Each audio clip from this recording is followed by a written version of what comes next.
I'm talking with the Chief Minister. We're continuing our chat here on Friday morning. What are there any things on? I mean, you give these pointers here, but I mean, I haven't seen the full report, so there must be some stuff in there that is not going your way. And I think it's nice you want to talk about the good things. Yeah, well, there must be some stuff that's really worried you. Well, there was a small percentage of areas where we haven't got the proper data. I know when I went into the health service, we just didn't have proper data to back up some of the changes or the problems we thought we had, and public health especially.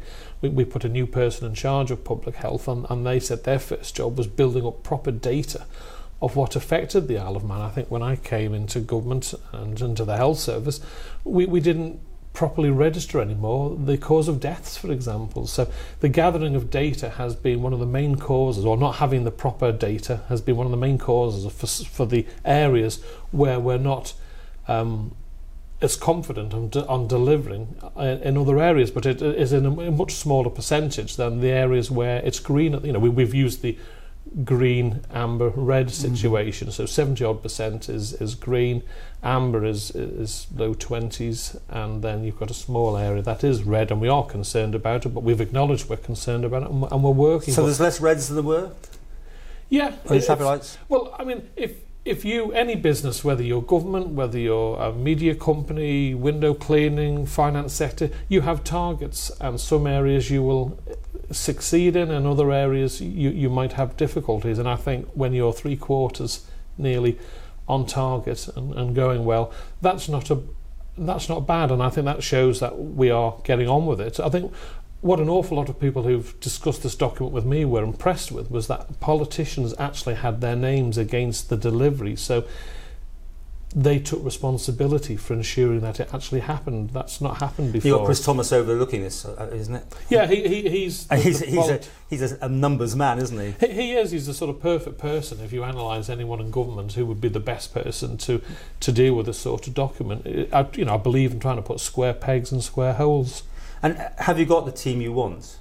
You know, going back to running the government, are you happy with your team? I think the Council of Ministers is... No, look at me and say that, because I get the impression you're going to give me a politician's answer. I want a real answer. A real answer would be, some aren't behaving themselves, some aren't doing their job right, I'm going to have to make sure. You're going to give me this, everything's fine. I don't think people believe it. I want you to look in my eyes and tell me how it is. OK, it's good. If you analyse the backbenchers, there are 2 or 3 backbenchers more than capable of coming up to be ministers. Right. They've really impressed me. I've got no doubt in their abilities to be ministers, and they will be ministers in the future. So you will have a change at some point? Well, I think it keeps the current team on their toes, because they know there is really good quality amongst the backbenchers to replace them if they don't deliver. And replace you, eventually. Yeah, 2021, I very much doubt I'll be Chief Minister after that. So you still think you're going? Yeah, well, I've always said that early 21 we'll have to see how has Brexit gone.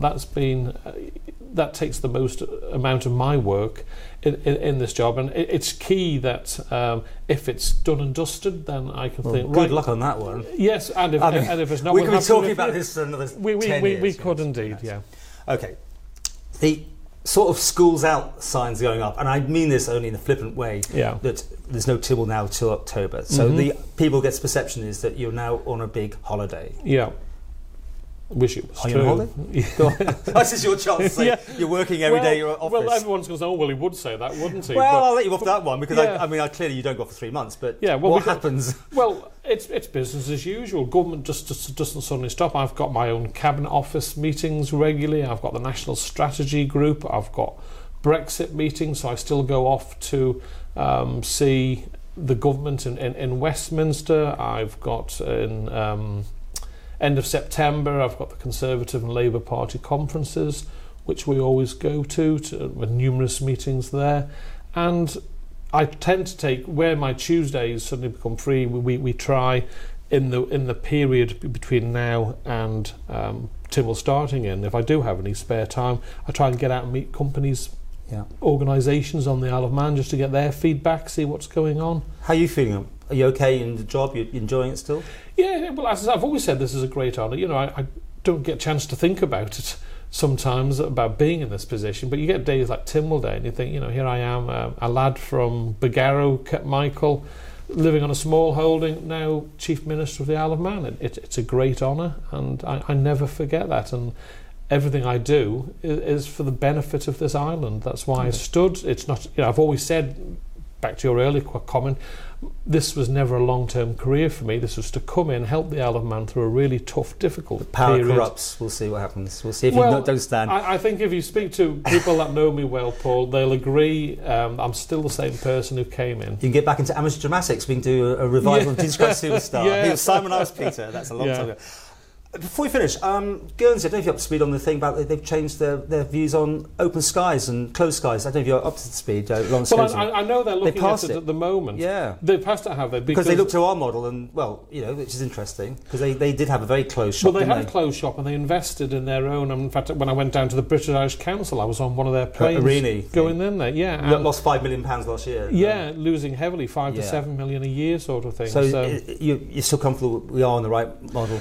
Well, you've got to constantly look at it. The key places for us are good links into London. Obviously, for the business community, they're particularly concerned about London City. Yeah, it does seem to have a bit of a failure rate. It seems to constantly come up. Constantly, even that's too much. Yeah. Sometimes comes up that it's delayed or cancelled, doesn't it? More than others, maybe. Well, that's probably the perception. It tends to be, actually, because people tend to blame Ronaldsway. But I know when we've had committees coming over to do reports on the Isle of Man from Westminster, they've been delayed at London City because of the fog, not because any problem on the Isle of Man.